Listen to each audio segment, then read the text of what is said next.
Bom, Toledo, qual seria o efeito positivo para o Brasil dessa decisão do Trump? E onde o Lula ganharia com isso? Como disse um amigo meu do mercado financeiro, o Lula acordou melhor do que foi dormir, porque as medidas foram anunciadas no final do dia da quarta-feira, aqui no Brasil já era noite e tal, até serem entendidas, deglutidas, tão absurdas, porque eu acho que talvez o Lula já estivesse dormindo na hora que se chegou a uma conclusão sobre o que elas significavam. Mas todos os países que foram subtaxados, digamos assim, que ficaram só com a taxação dos 10%, o Brasil tudo bem, tem os 10% sobre tudo que exporta para os Estados Unidos, mais 25% sobre o aço e outras coisinhas, né, etanol.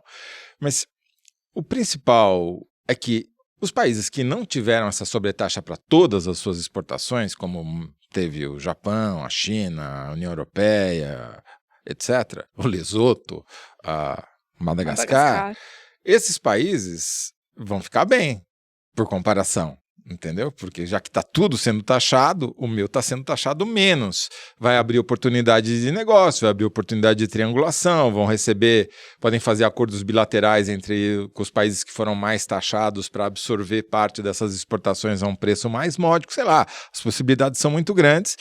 Então você está perdendo menos que os outros. Isso é um impacto direto, mas tem os impactos indiretos. E o principal deles é a taxa de juros. Porque se a taxa de juros cai nos Estados Unidos pelas razões que eu já expliquei no bloco anterior, ou seja, o risco de recessão, eles são obrigados a diminuir a taxa de juros lá, automaticamente a tendência é cair a taxa de juros aqui, como os juros futuros hoje já estão demonstrando. Juros mais baixos no Brasil, em véspera de ano eleitoral, é bom para o presidente da República, porque estimula a produção econômica aqui. Além disso, se o dólar desvalorizar frente ao real, também é bom, porque o dólar alto produz inflação no Brasil, principalmente inflação de alimentos. Então, eu não descarto que essa zona toda venha a ter um impacto positivo na popularidade do Lula, principalmente a partir do segundo semestre e do primeiro semestre do ano da sucessão de 2026. Que é um presentaço, que não deixa de ser irônico, né?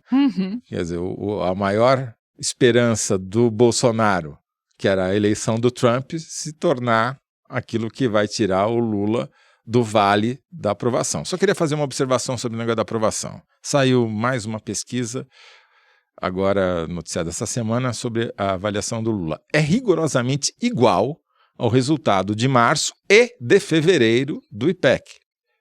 É um resultado ruim, mas significa que é igual ao que já tinha acontecido em fevereiro. Então, eu volto a dizer o que a gente disse 2 ou 3 semanas atrás.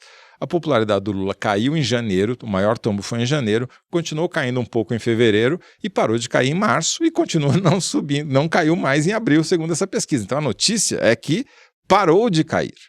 E se parou de cair e manteve-se estável por um mês, é bom para o governo que vinha sofrendo. E se tem essa perspectiva de o cenário externo mudar e mudar para melhor, que ainda é uma incógnita, é só uma hipótese, isso pode ajudar a retomar a popularidade perdida do Lula ao longo dos próximos meses até a eleição de 2026. Bom, nessa quinta o governo fez um evento fora do Palácio do Planalto, no Centro de Convenções Ulisses Guimarães, gigante, lotado, quiseram demonstrar realmente um apelo, chamado Brasil Dando a Volta por Cima, em que 2 mulheres negras, uma com sotaque nordestino, uma com sotaque sudestino, apresentaram os feitos do governo nesses 2 primeiros anos, para ser o mote do tipo, agora começou o segundo tempo, e é o tempo da virada e tal.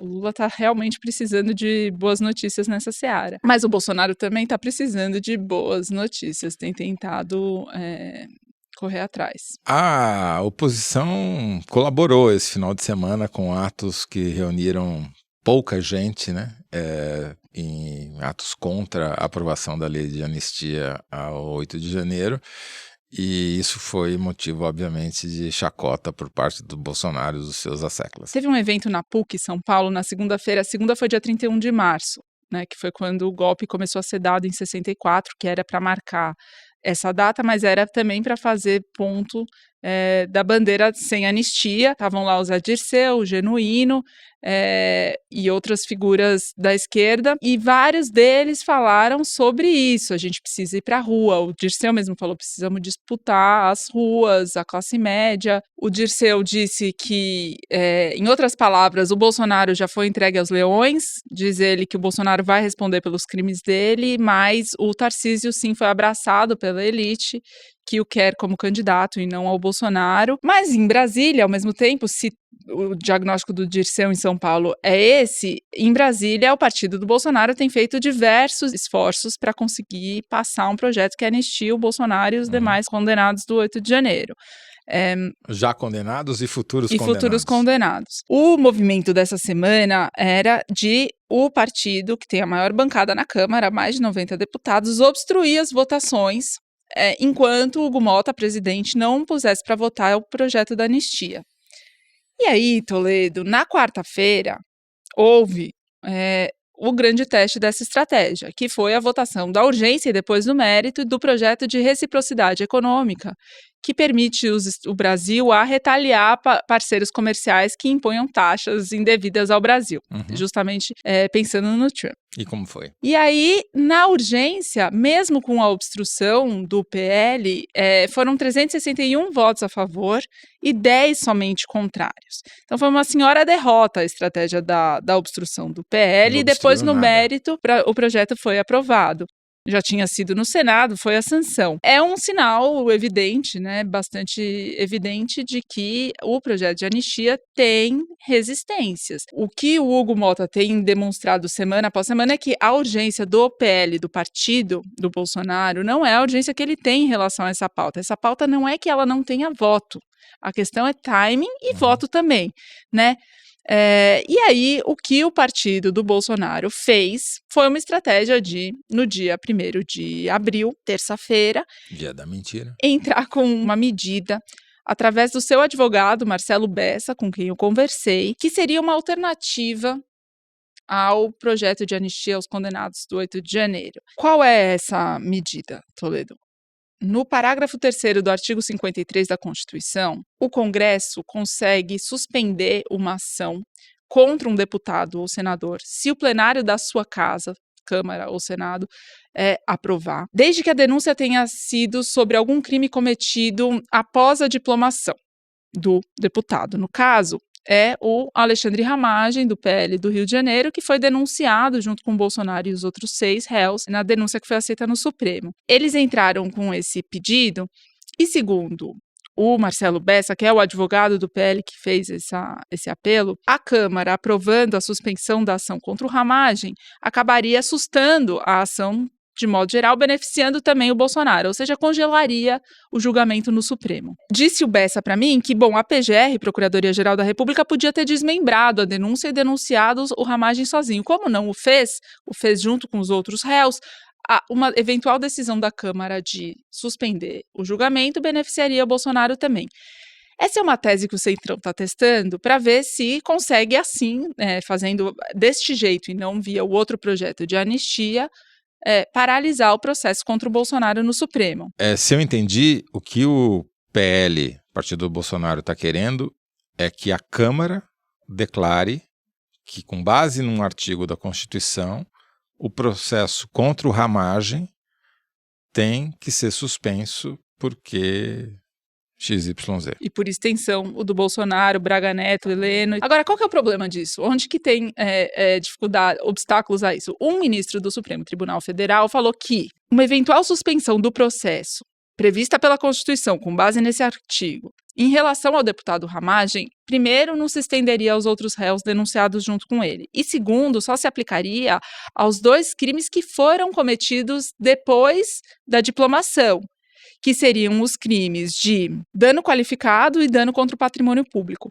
Mas a denúncia da PGR atribuiu aos réus, agora réus, 5 crimes. Eles também vão responder por tentativa de abolição violenta do Estado Democrático de Direito, tentativa de golpe de Estado e organização criminosa armada. Então, no entendimento do Supremo Tribunal Federal, caso a Câmara, de fato, suste a denúncia do Ramagem, terá que ser só sobre os crimes cometidos depois da diplomação, que são 2 dos 5, e não beneficiaria os outros réus que estão no mesmo julgamento. Ou seja, é só para Bolsonaro ver essa história, né?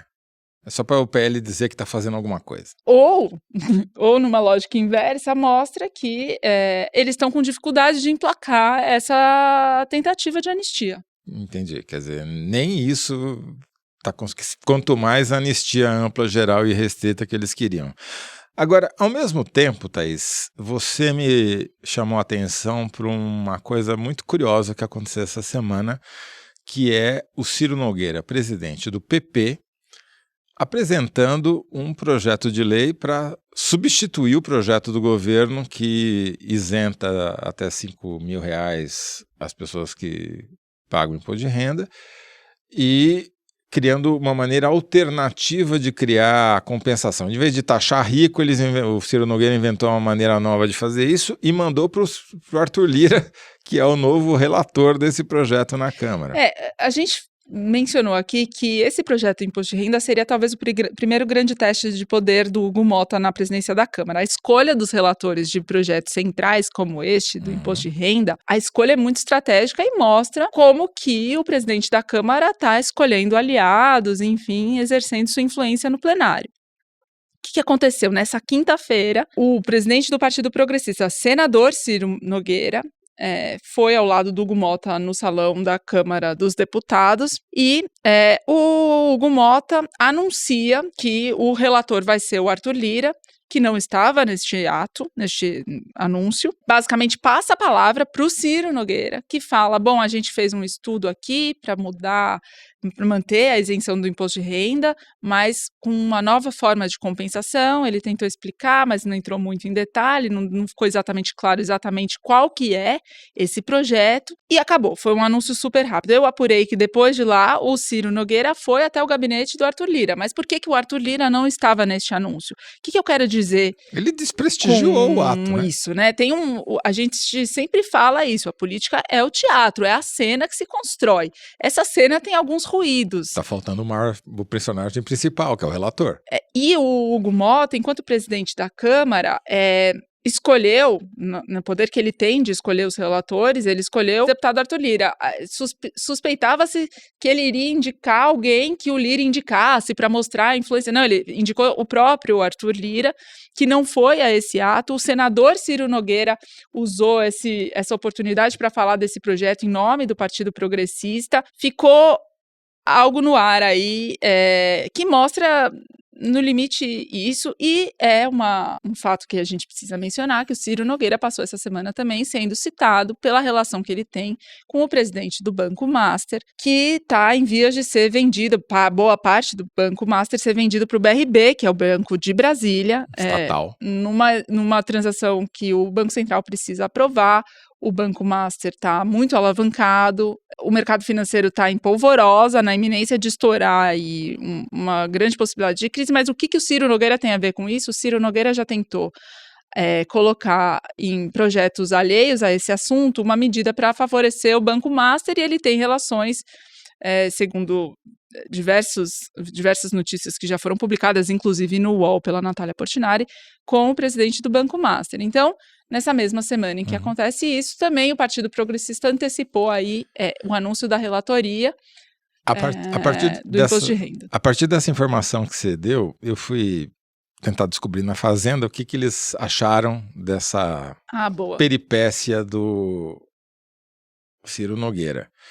Ele falou, estamos avaliando ainda, estamos investigando, mas primeiro me disseram que a nomeação do Arthur Lira foi negociada com a Glaze, quer dizer, não foi uma coisa imposta pelo PP ou pelo Hugo Motta, ou pelo próprio Arthur Lira, foi uma coisa negociada com o governo. E segundo, que eles estão achando que essa tramitação desse projeto do imposto de renda e da taxação dos ricos é um assunto bom para manter cozinhando por mais tempo. Eles têm até o final do ano para aprovar, para poder valer para o ano que vem, porque, nas pesquisas internas aparece como um assunto que é bom para o governo taxar rico e isentar a classe média, então é bom manter ele vivo por mais tempo, e segundo, há uma expectativa de que talvez a popularidade do Lula melhore ao longo do ano, ou deixe de piorar e fique menos pior ao longo do ano, e com isso a eventual negociação no Congresso se torne mais fácil e menos custosa e, portanto, não precisa ter pressa. Essa é a mensagem. É isso, então... Ou seja, anistia difícil para Bolsonaro e Lula correndo atrás da sua anistia, pelo menos na opinião pública. É isso aí.